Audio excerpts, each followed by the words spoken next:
باشە نوێژکردن ئاسانترە یا خواردنەوەی کێم و زۆخاو لە ناو دۆزەخدا؟ نوێژکردن ئاسانترە یا عەزابی خوا؟ نوێژکردن ئاسانترە یا ئەوەی کە تۆ پەنا بەخوای گەورە ئاوێکت پێ بدرێ وەکو ڕۆنی قرچاو کە دەکوڵێ پەنا بەخوا، وەکو مسێکی تواوە، وەکو قڕقۆشمێکی تواوە ئەوەندە گەرم بێ و لە کوڵ چوو بێتەوە، ئەمە بخۆی ئاسانتر و سوکترە یا نوێژەکانە دەکاتی خۆی دابکی؟ کامیان هەڵبژێری؟ ما سلككم في سقر قالوا لم نكن من المصلين. پێغەمبەری خوا فەرمێ صلی الله عليه وسلم هەر کەسێ پێی خۆش بێ بگا بە خزمەتی خوا، خوای گەورەش پێی خۆشە بگاتە خزمەتی. هەر کەسێکیش پێی خۆش نەبێ خۆش پێی خۆش نییە. تەواو. کەواتە ئەوە ئەسەفەکەیە، ئەوە داخ و خەم و خەفەت و پەژارەکەیە، خوای گەورە پێی خۆش نییە لیقای لەگەڵ تۆدا هەبێت. تۆ ئەمەت پێی خۆشە؟ ئەو کەسێکە نوێژ ناکەی بۆ ناگەڕێتەوە بۆ لای خوای گەورە.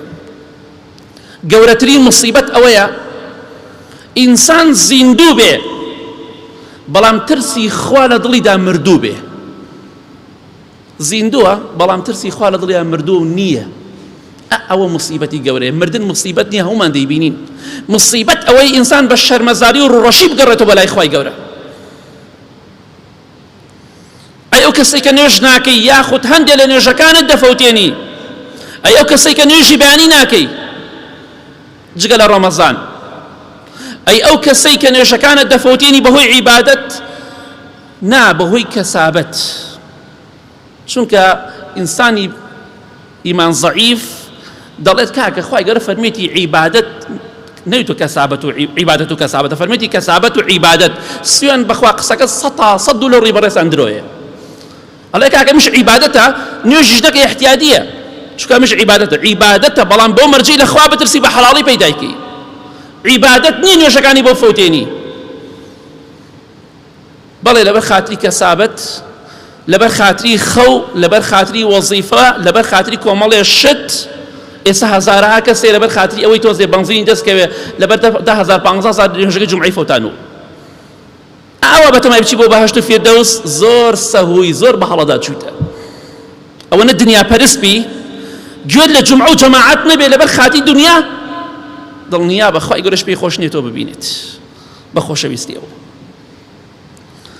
بۆیە ئەو کەسێک کە نوێژ ناکەی پەروەردگارت لە ڕێی ئەو بانگدەرانەوە کە بانگە دەن 5 جار لە شەو ڕۆژێکا بانگت دەکا بۆ نوێژکردن، بەڵام تۆ دەڵێی خوایە گیان من نایەم، خوایە گیان من فەرمانی تۆ جێبەجێ ناکەم، با بەدەم نەڵێی بەکردەوە دێڵێی. بانگت دەکرێت نوێژ بکە نایکی. کەواتە ئاگادار بە ئایا پرسیار لە تۆی نوێژ نەکەر دەکەم ئیتر نوێژی کامل ناکەی یا هەندێکی دەفەوتێنی؟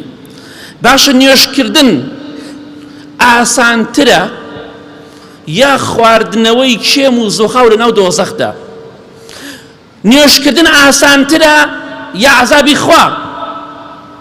نوێژکردن ئاسانترە یا ئەوەی کە تۆ پەنا بەخوای گەورە ئاوێکت پێ بدرێ وەکو ڕۆنی قرچاو کە دەکوڵێ پەنا بەخوا، وەکو مسێکی تواوە، وەکو قڕقۆشمێکی تواوە ئەوەندە گەرم بێ و لە کوڵ چوو بێتەوە، ئەمە بخۆی ئاسانتر و سوکترە یا نوێژەکانە دەکاتی خۆی دابکی؟ کامیان هەڵبژێری؟ ما سلككم في سقر قالوا لم نكن من المصلين. لە ڕۆژی قیامەتە بە ئەهلی دۆزەخ دەوترێ ئەوانەی کە لە سەقەردان. ئەزانی خوای گەورە چی دەفەرمێ؟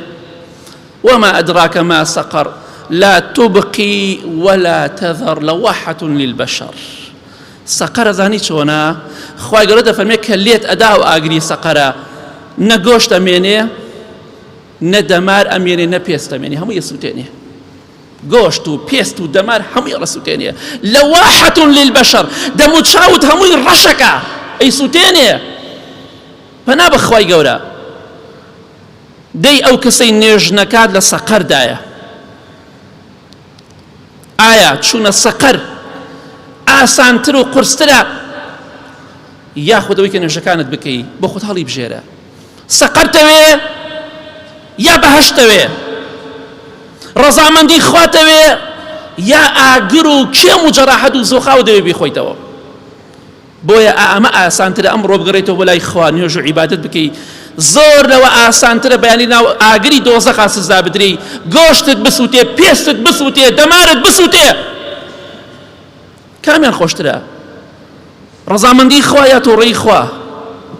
تۆ بڵێ هەر خوا بەڕەحمە، خوا بەڕەحمە بەرامبەر بە کەسێک شایستەی ڕەحمی خوا بێ، شایستەی بەهەشت بێ، لەژێر فەرمانی خوادا بوو بێ، نەک کەسێک گەرگوێی بە هیچ شتێک نییە و نوێژەکانی دەفەوتێنی هەر گوێشی پێی نییە. ئایا ئەمە ئاسانترە یاخود نوێژەکانت بفەوتێنی؟